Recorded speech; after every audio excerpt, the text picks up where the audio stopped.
بنورنا الدنيا وننشر في الفضاء أملا ونعلي عزم همتنا فمن طلب العلا وصل. الرحيم الحمد لله رب العالمين والعاقبة للمتقين والصلاة والسلام على سيد الأنبياء والمرسلين سيدنا وحبيبنا وحبيب رب العالمين محمد وعلى آله وأصحابه ومن هدى بهديه إلى يوم الدين. امام بیضاوی رحمۃ اللہ علیہ الرحمن الرحیم پر بحث کرتے ہوئے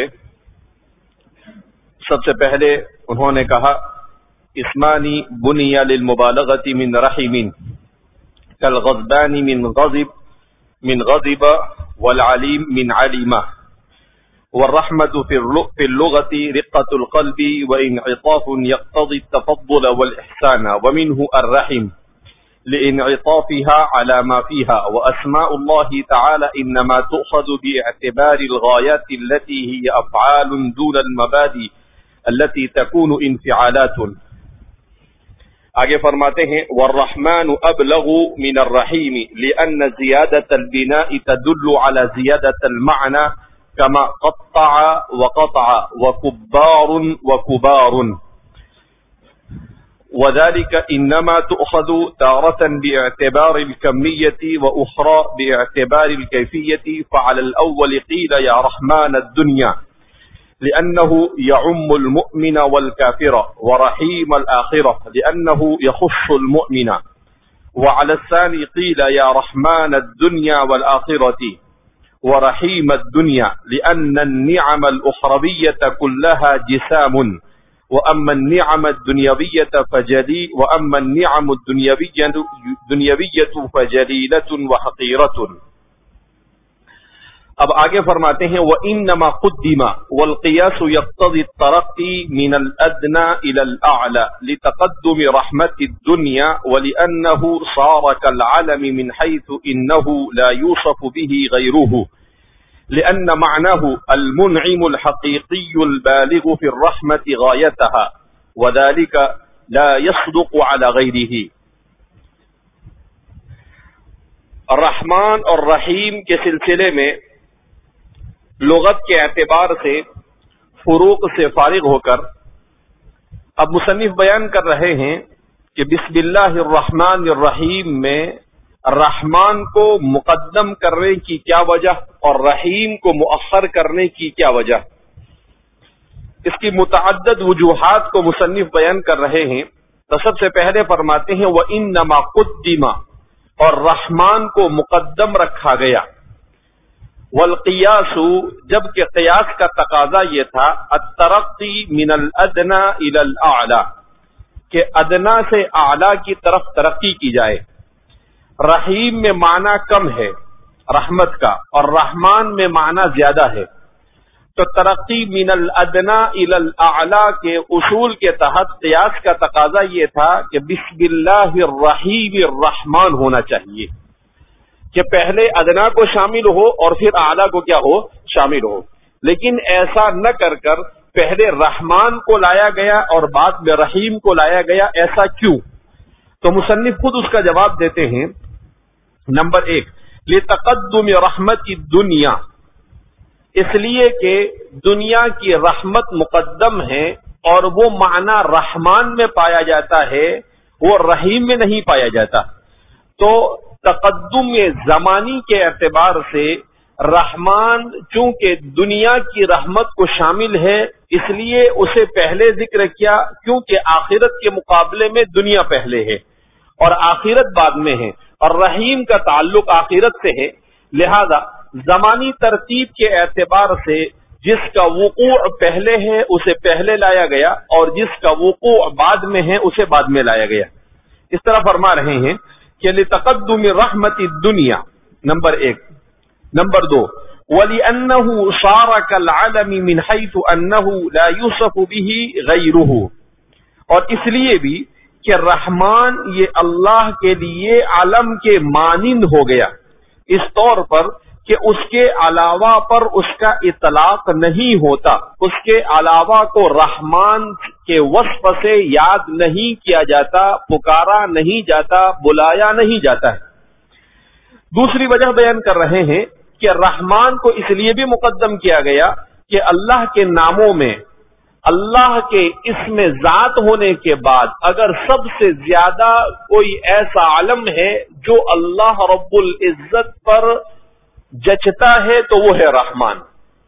تو اس لیے گویا کہ یہ اللہ کے لیے اگر علم نہیں بھی ہے تو علم کے مانند ہے.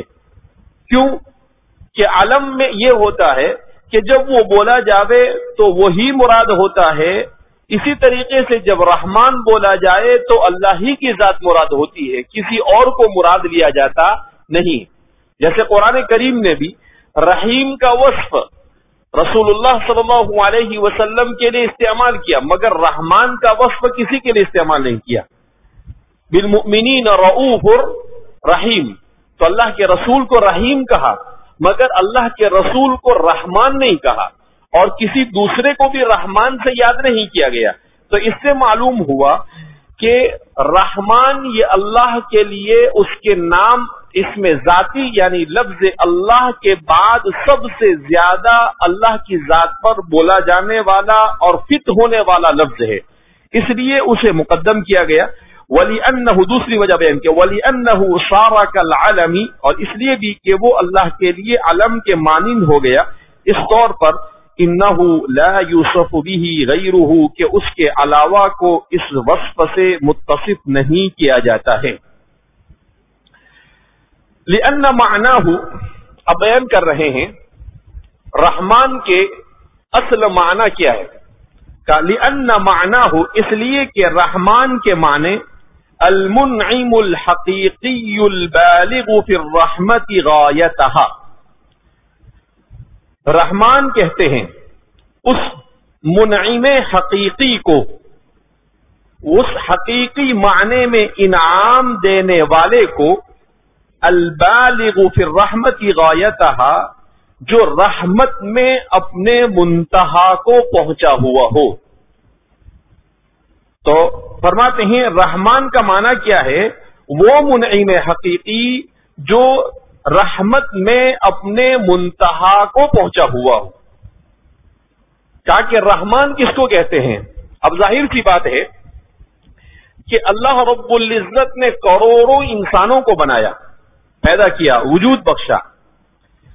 ان کروڑوں میں بہت کم ایسے ہیں جو اللہ رب العزت کی بات کو مانتے ہیں، اور بڑی تعداد ان کی ہے جو اللہ کی نافرمانی کرتے ہیں، مگر اس کے باوجود ان کو کھلاتا اور پلاتا ہے، مگر اس کے باوجود ان کو نعمتوں سے لطف اندوز ہونے کے مواقع فراہم کرتا ہے. تو اس کا مطلب کیا ہے کہ وہ اربوں کروڑوں کیا اس سے بھی زیادہ آدم علیہ السلام سے لے کر آج تک کتنے بندے پیدا کیے، اور ان سب بندوں کو اس نے کھلایا پلایا جلایا، نافرمانی کے باوجود فرعون اور حامان اور قارون اور ان لوگوں کو دنیاوی نعمتیں عطا فرمائی. تو کہا ان سب چیزوں کو دیکھو تو یہ سمجھ میں آتا ہے کہ اللہ وہ منعم حقیقی ہے جو رحمت کی انتہا کو پہنچا ہے کہ اس کے مقابلے میں قریب قریب بھی کوئی پہنچ سکتا نہیں. اس کی رحمت اتنی زیادہ ہے، اس کی رحمت اتنی زیادہ ہے. اسی لیے بات حدیث میں آتا ہے کہ شیطان جو شیطنت کرتا ہے اس شیطنت کے پیچھے بھی اسے اللہ کی رحمت پر بھروسہ ہے. اتنا سب کرنے کے بعد بھی وہ یہ تصور کرتا ہے کہ میں معاف کر دیا جاؤں گا اگر میں اللہ سے معافی مانگوں گا تو، مگر چونکہ اس کو معافی مانگنے کی توفیق ہی نہیں ملنے والی اس لیے وہ معاف ہونے والا نہیں. تو اس سے اندازہ کیونکہ وہ اللہ کے قریب رہ کر آیا ہے، وہ ملائکہ کے جھرمٹ میں رہ کر آیا ہے، تو وہ اللہ کو جتنا جانتا ہے اتنا اور کوئی جانتا نہیں ہے.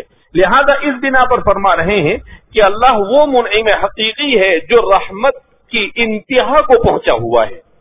تو یہ معنی صفت رحمان میں پایا جاتا ہے، صفت رحیم میں نہیں پایا جاتا ہے. کس میں پایا جاتا ہے؟ اس لیے اس کو مقدم کیا گیا. وَذَلِكَ لَا يَصْدُقُ عَلَى غَيْرِهِ، اور منعم حقیقی اور رحمت میں منتہا کو پہنچنے کا یہ معنی اللہ کے علاوہ کسی اور پر صادق آتا بھی نہیں ہے. اللہ کے علاوہ کسی اور پر صادق آتا بھی نہیں. کہا رحمت کا یہ معنی جو رحمان نے اپنے اندر لیا ہے اپنی تمام کے تمام تفصیلات اور وسعتوں کے ساتھ، کہا یہ رحمان میں جتنا پایا جاتا ہے وہ کسی اور اللہ کے صفتی نام کے اندر میں پایا جاتا نہیں ہے.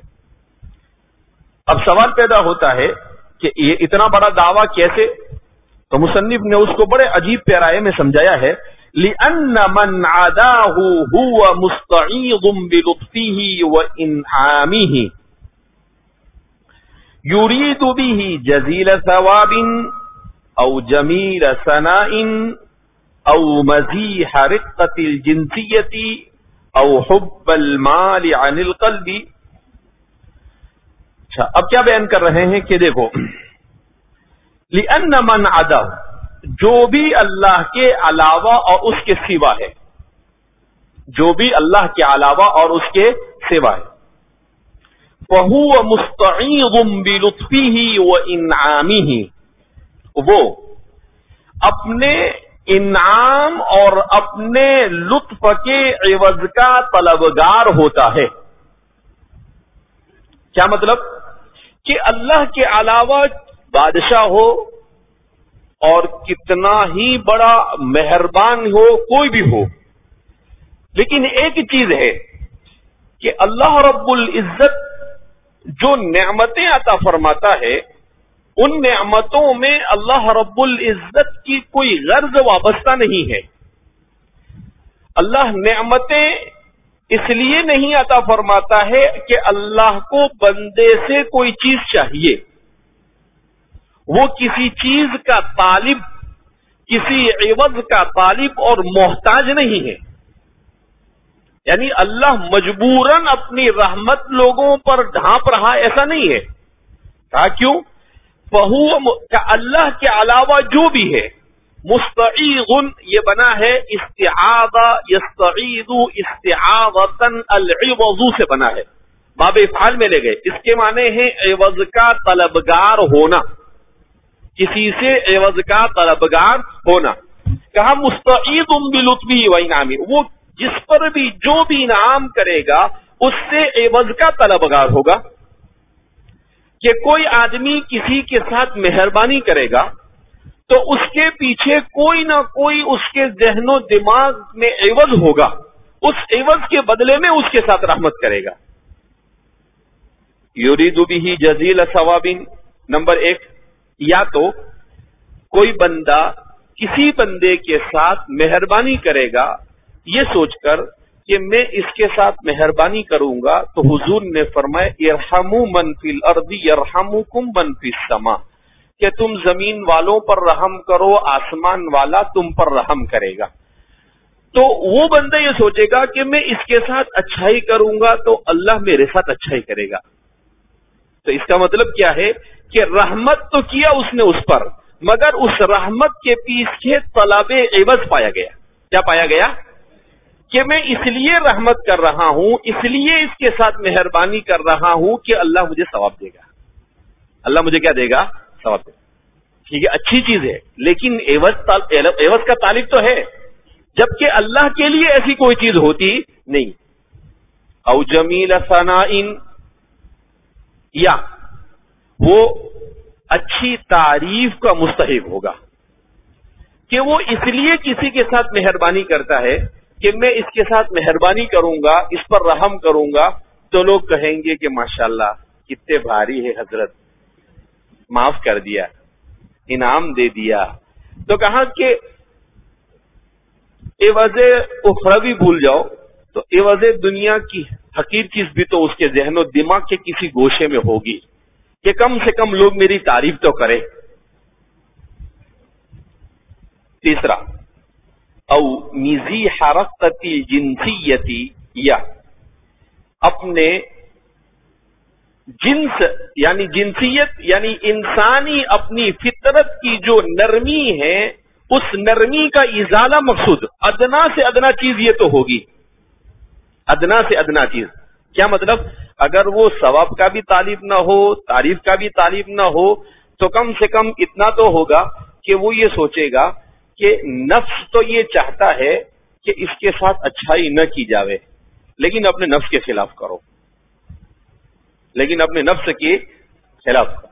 تو کہا اتنا ادنا سے ادنا درجہ بھی پایا جائے، یعنی کہیں نہ کہیں سے کوئی نہ کوئی عوض چھپا ہوا ہوگا۔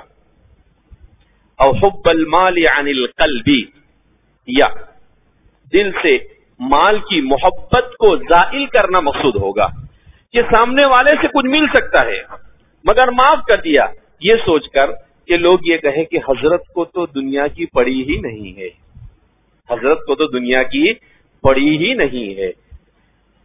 تو چھوٹا سے چھوٹا کوئی نہ کوئی عوض یا کوئی نہ کوئی چور چھپا ہوا ہوگا جہاں بھی رحمت کرے گا۔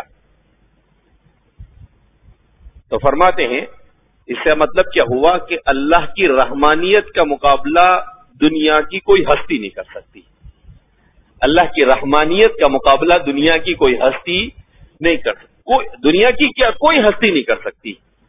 کسی میں یہ طاقت قدرت ہے ہی نہیں کہ وہ رحمانیت کے مقابلے میں آ کر ٹھہر سکے یا اس کے قریب قریب بھی بھٹک سکے۔ ثم انہ کالواسطۃ فی ذلک، مصنف کہہ رہے ہیں کہ اللہ منعم حقیقی ہے، تو اللہ کے منعم حقیقی ہونے کا کیا مطلب؟ اب مصنف اس کو سمجھا رہے ہیں، کیونکہ ہمارے مصنف یہ علوم ظاہریہ اور باطنیہ کے جامع ہیں، لہذا تصوف اور سلوک کو بھی ساتھ میں لے کر کیا ہوتے ہیں، چلتے ہیں، باطنی مسائل کو بھی۔ ثم انہ کالواسطۃ فی ذلک لأن ذات النعم ووجودها والقدرة على إيصالها والداعية الباعثة عليها والتمكن من الانتفاع بها والقوة التي بها يحصل الانتفاع إلى غير ذلك من خلقه لا يقدر عليها أحد غيره۔ عجیب بات بیان کی مصنف بن فرماتے ہیں ثم إنه كالواسطة في ذلك،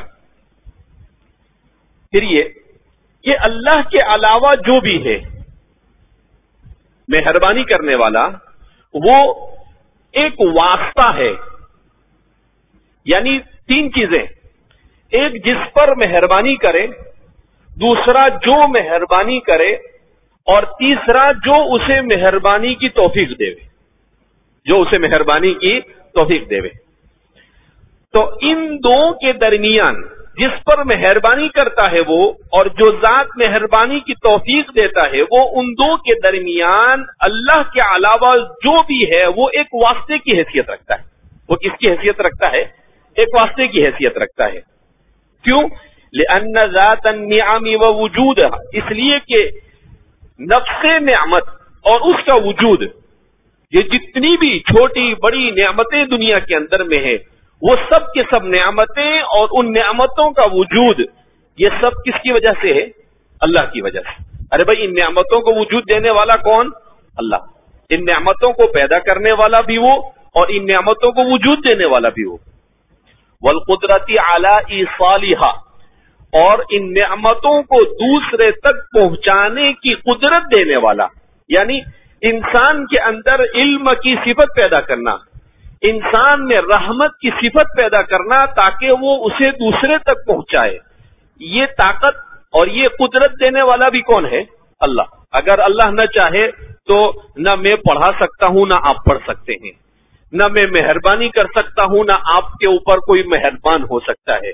تو اس کا مطلب کیا ہوا؟ والقدرت علی ایصالھا، جو بھی نعمتیں بندہ دوسروں کو پہنچا رہا ہے، ان نعمتوں کے پہنچانے کے سلسلے میں بھی قدرت دینے والا کون ہے؟ اللہ ہے۔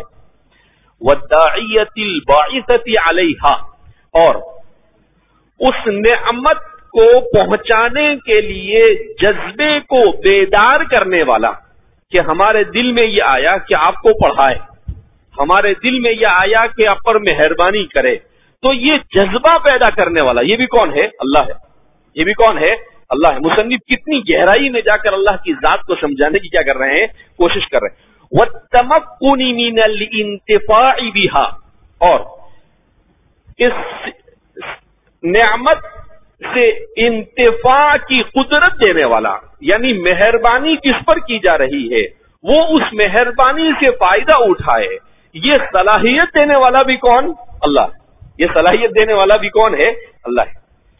وَالْقُوَّةِ الَّتِي بِهَا يَحْصُلُ الْانْتِفَاعُ، اور جس پر مہربانی کی جا رہی ہے اس کو وہ طاقت دے کہ وہ اس مہربانی کا استعمال کر سکے، تو وہ طاقت دینے والا بھی کون؟ اللہ۔ اب مصنف فرما اِلَى غَيْرِ ذَلِكَ مِنْ خَلْقِهِ، اس کے علاوہ من خلقہ، اس کے علاوہ اور بھی جتنے بھی اوصاف ہو سکتے ہیں، لا يقدر علیہ احد غیرہ، اس پر اللہ کے علاوہ کوئی اور قدرت حاصل کر سکتا نہیں ہے، اللہ کے علاوہ کوئی اور قدرت حاصل کر سکتا نہیں۔ تو کہا کہ ارے وہ تو مہربانی کرتا ہے، مگر جو مہربانی کر رہا ہے اس مہربانی کرنے والے کے دل میں مہربانی کا داعیہ پیدا کرنا، اس کے دل میں اس صفت کا پیدا کرنا، اس کے اندر مہربانی کی صلاحیت پیدا کرنا، جس پر مہربانی کی جاوے اس کے اندر اس سے انتفاع کی قدرت دینا، کہا یہ ساری کے ساری چیزیں کس کی طرف سے ہوتی ہے؟ اللہ کی طرف۔ کس کی طرف سے ہوتی ہے؟ اللہ کی طرف۔ اب کہا کہ جب سب کچھ اللہ کی طرف سے اور وہ معنی رحمان میں پایا جا رہا ہے، تو اب رحمان کو مقدم کریں گے یا رحیم کو مقدم کریں گے؟ رحمان کو مقدم کریں گے۔ کس کو مقدم کریں گے؟ یعنی ٹھوک بجا کر اپنے دعوے کو مصنف نے کیا کیا؟ ثابت کیا کہ رحمان ہی ہونا چاہیے، رحیم مقدم ہونا چاہیے نہیں۔ وجدان کے اعتبار سے بھی مصنف نے ثابت کیا، عقل کے اعتبار سے بھی ثابت کیا، اصول کے اعتبار سے بھی ثابت کیا، ہر اعتبار سے کہا رحمان اس بات کا متقاضی ہے کہ وہ بسم اللہ الرحمن الرحیم میں رحیم پر مقدم ہو۔ رحمان یہ رحیم پر کیا ہو؟ مقدم۔ ابھی بھی مصنف رحمان سے فارغ نہیں ہوئے، آگے فرماتے او لأن الرحمن لما دل على جلائل النعم وأصولها ذكر الرحيم ليتناول ما خرج منها فيكون كالتتمة والذي لها۔ کہا اتنی بھاری تقریر بھی اگر کسی کو سمجھ میں نہ آئے، اور ابھی بھی اگر رحمان سمجھ میں آتا نہیں، کہا کہ چلتے چلتے ایک اور بات میری سمجھ میں آ رہی ہے، ذرا سنتے چلے جاؤ۔ کہا وہ کیا؟ کہا یا پھر رحمان جب یہ بڑی بڑی نعمتیں اور اس کے اصول پر دلالت کرتا ہے تو رحمان کے بعد رحیم کو ذکر کیا تاکہ جو چھوٹی چھوٹی چیزیں رہ گئی ہے وہ اس کو شامل ہو جاوے، جو چھوٹی چیزیں رہ گئی وہ اس کو کیا ہو جاوے؟ شامل ہو جائے، تاکہ بڑی نعمتیں یہ رحمان کے تحت آئی تو اللہ جو چھوٹی چھوٹی مہربانیاں کرتا ہے وہ اگر چھوٹ جائے تو وہ بچ جائے گی، اس کا کیا ہوگا؟ کہا رحیم کو بھی لا کر رکھ دیا، کہا چھوٹی بڑی ساری نعمتیں اللہ کی طرف سے ہے، چھوٹی بڑی ساری نعمتیں کس کی طرف سے ہے؟ اللہ کی طرف سے ہے۔ فَيَكُونُ كَالتَّتِمَّةِ وَالرَّدِيفِ لَهَا، تو اگر رحیم پہلے ہوتا اور رحمان بعد میں ہوتا تو یہ حالت نہ ہوتی۔ کیوں؟ اس لیے کہ رحمان میں جو کچھ چھوٹ گیا رحیم اس کے لیے تتمہ اور ردیف ثابت ہو گیا، کہ جو رحمان کے معنی سے رہ گیا تھا رحیم نے اس کو کور کر لیا، تو اس طرح سے پورا کوریج ہو گیا، پورا کیا ہو گیا؟ اور کچھ بھی چھوٹا نہیں۔ اللہ کے رحمت کے نیٹ ورک میں رحمان اور رحیم کے آنے کے بعد اب کچھ بھی بچا نہیں، نہ دنیا کا کچھ بچا نہ آخرت کا کچھ بچا۔ کہا اس لیے تقاضا اس بات کا تھا کہ رحمان پہلے آئے اور رحیم بعد میں آئے۔ آخر میں کہا ایک اور بات سمجھ میں آئی، انسان کا علم جتنا گہرا ہوتا ہے تو وہ بات پوری ہوتی نہیں، بیضاوی ہے بہرحال۔ تو کیا فرما اول المحافظت علی رؤوس الآئی، یا پھر ہو سکتا ہے کہ رؤوس آئی کی پابندی کرتے ہوئے ایسا کیا گیا، رؤوس آئی یعنی آیتوں کے اختتام اور اس کے مسجع کلام کی حیثیت کو باقی رکھنے کے لیے ایسا کیا گیا، اس لیے کہ مصنف شافعی المسلک ہے، تو شوافے کے یہاں پر بسم اللہ جزو فاتحہ ہے، شوافے کے یہاں پر بسم اللہ کیا ہے؟ جزو فاتحہ ہے۔ تو کہا الحمدللہ رب العالمین الرحمن الرحیم